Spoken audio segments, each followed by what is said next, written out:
All employees need goals. It's kind of a fundamental component of managing people within an organization. Now, the extent to which those goals are reviewed and tracked is in many ways a CEO decision. Some executives want to be very hands-on where they're looking at the minute details with the goals, and others just need a general overview of how those goals are progressing.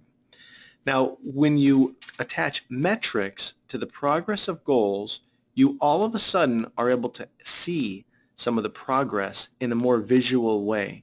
But that's only available if you're tracking these things, and it's only available if you're attaching metrics to those goals.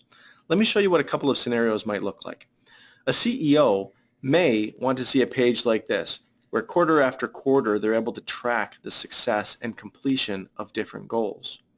And this would be done at an organization-wide level. And so you can also see, for example, at an organization-wide level, we have 68 check-ins, right? 68 managers, or 68 times over the past year, managers met with their employees to talk about the different, about the goal progress and how things are going. Check-ins are a really important component of the performance management process. Now, another scenario might be a manager who wants to, or a CEO or an executive who wants to see details about those interactions.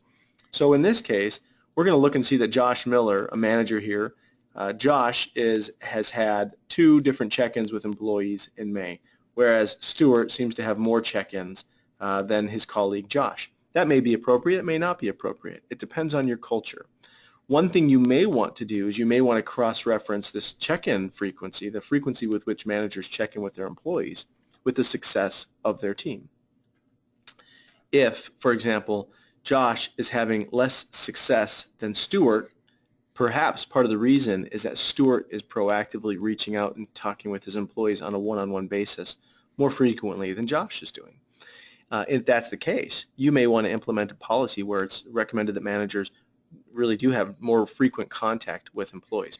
Also, sometimes executives want to be able to see the nature of these conversations. Instead of being a fly on the wall, when you are reviewing your performance management software, you should be able to see the exact details about those conversations, as long as managers and employees are recording that type of content. Now, if you want to take that a step further, what you can even do is you can even have a survey done by the employees. You can ask the employee, how effective was the conversation that you just had with your manager? How beneficial was it to you? So as an organization, if you're measuring those types of things, you can help managers hone in on discrepancies between what they think about the performance check-ins and what the employees think.